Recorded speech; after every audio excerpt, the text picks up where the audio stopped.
Welcome back to the channel where we explore, learn, and theorize about the Marvel Universe. Today I'll be talking about Marvel movies filming in Australia for the foreseeable future, the Fantastic Four starting filming soon and who they cast as Sue Storm, and WandaVision Episode 9's leaked plot. If you're new to the channel, or even if you've been watching for a while, make sure you subscribe because more than 96% of you guys aren't subscribed. And if you think you're subbed, double check because apparently there's a glitch where people are getting unsubscribed from certain channels. And remember that a subscription is free for you, but it really helps the channel a lot. And you can always unsub later if you want. Now let's get started. According to Daily Telegraph.com, Kevin Feige is set to relocate to Australia permanently as Marvel prepares to base its filmmaking operations out of Sydney for the foreseeable future. Thor Love and Thunder is already filming there, so this will add Guardians of the Galaxy 3, Black Panther 2, Captain Marvel 2, and Doctor Strange 2 to the list of movies filming at Moore Park Studios in Australia. And while Doctor Strange in the Multiverse of Madness is currently filming in the UK, it seems like because of the lockdowns they might have decided to move everything to Australia for safety and convenience. Now take this next part with a huge grain of salt, but Daily Telegraph also stated that Jennifer Lawrence has been cast as the Invisible Woman in the upcoming Fantastic Four movie, and will arrive in Australia next month to start getting ready for filming.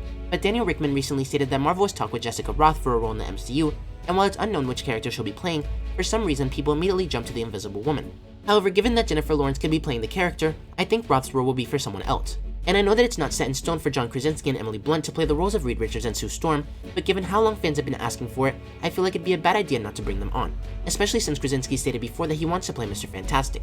But either way, if Jennifer Lawrence is arriving in Australia next month, that most likely means that Jon Watts, who's currently directing Spider-Man 3, will start directing the Fantastic Four almost immediately after Spider-Man 3 finishes. Moving on, Florence Pugh has officially arrived in Atlanta to film her scene for the Hawkeye Disney Plus show, but given how late this arrival is, it doesn't seem like her role will be too big.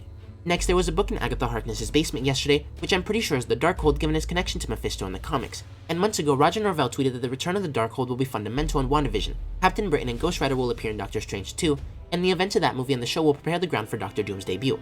And lastly, the plot for episode 9 of WandaVision was supposedly leaked on 4chan. And like I always say, while most 4chan leaks are fake, some can be partially or fully right, like the one I covered last week, which was almost word for word what happened in episode 7. Anyway, take this with a grain of salt, especially since it's not coming from the same source as last week. But they start off by saying the next 3 episodes will have the same time frame as the rest of the recent episodes. No 1-hour episodes. It was never confirmed, only an estimate. The final battle between Photon, aka Monica Rambeau, and Wanda, now named Scarlet Witch by Hayward, culminates in the destruction of the town, and Quicksilver has to take everyone out before they're transformed into non-material objects, sacrificing his life for the people who are alive and under Wanda's control inside the Hex because he can't live outside the bubble. Vision chooses to stay inside the reality, and they have a moment where Wanda has to leave him and accept a future without him moving forward. Wanda doesn't want to leave this reality because of Vision, but she has to because he's unintentionally killing the townspeople. She decides to take the children with her, believing that if she concentrates her power on her children, they'll be able to live outside the Hex. Outside, Sword's new camp is destroyed. Director Hayward takes a gun from one of the fallen Sword guards and fires a few shots at a teenage version of Tommy, believing it was Wanda coming out of the Hex.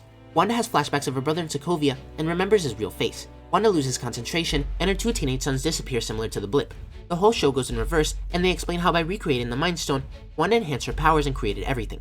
Everything goes back to the present time, where Wanda and Hayward have an argument about how her children are an abnormal and monstrous mutation that violates the laws of physics and reality.